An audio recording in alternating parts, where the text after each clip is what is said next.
Hi అండి, welcome to my channel. నేను నెయ్యి కోసం అని చెప్పేసి ఒక 2-3 రోజులు మీగడైతే తీసి ఫ్రిడ్జ్లో స్టోర్ చేశానండి.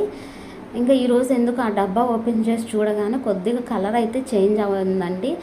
ఇక పాడైపోతుందేమో అని చెప్పేసి ఇంక వెంటనే తీసేసి ఎలక్ట్రిక్ బీటర్తో బీట్ చేశానండి. కొద్దిగా వెన్నపూస అయితే వచ్చింది. లాస్ట్ మంత్లో ఇదే గిన్నె నిండుగా తీసానండి. చాలా ఫ్రెష్గా చాలా బాగా వచ్చింది. ఇక ఈ మంత్లో ఏంటంటే ఒక 3 డేస్ మాత్రమే నేను తీసి స్టోర్ చేశానండి ఫ్రిడ్జ్లో. ఇంకా నాకైతే కుదరలేదు, ఎందుకంటే ఇంతకుముందు మా వారు బయట నుంచి పాలు తీసుకొచ్చేవాళ్ళు. ఇంక ఇప్పుడైతే కుదరక పాల ప్యాకెట్లు అయితే తీసుకొస్తున్నారండి. ఒక్కొక్క దాంట్లో మీగడ ఉంటుంది, ఒక్కొక్క దాంట్లో ఉండదు. అందువల్ల నేను సరిగ్గా తీయలేదు. మరి 1 వీక్ పైనే అలా అవుతుంది. మరి అందువల్ల ఏమో కలర్ అయితే చేంజ్ అవుతుంది. సరే ఇంకా వచ్చిన వరకే కదా అని చెప్పేసి ఉన్న వరకు అయితే ఎలక్ట్రిక్ బీటర్తో బీట్ చేశానండి. ఇంత అయితే వచ్చింది. నేను ఎప్పుడు వెన్న తీయాలనుకున్న మిక్సీలో వేసేసి చేస్తానండి. ఈరోజు కొత్తగా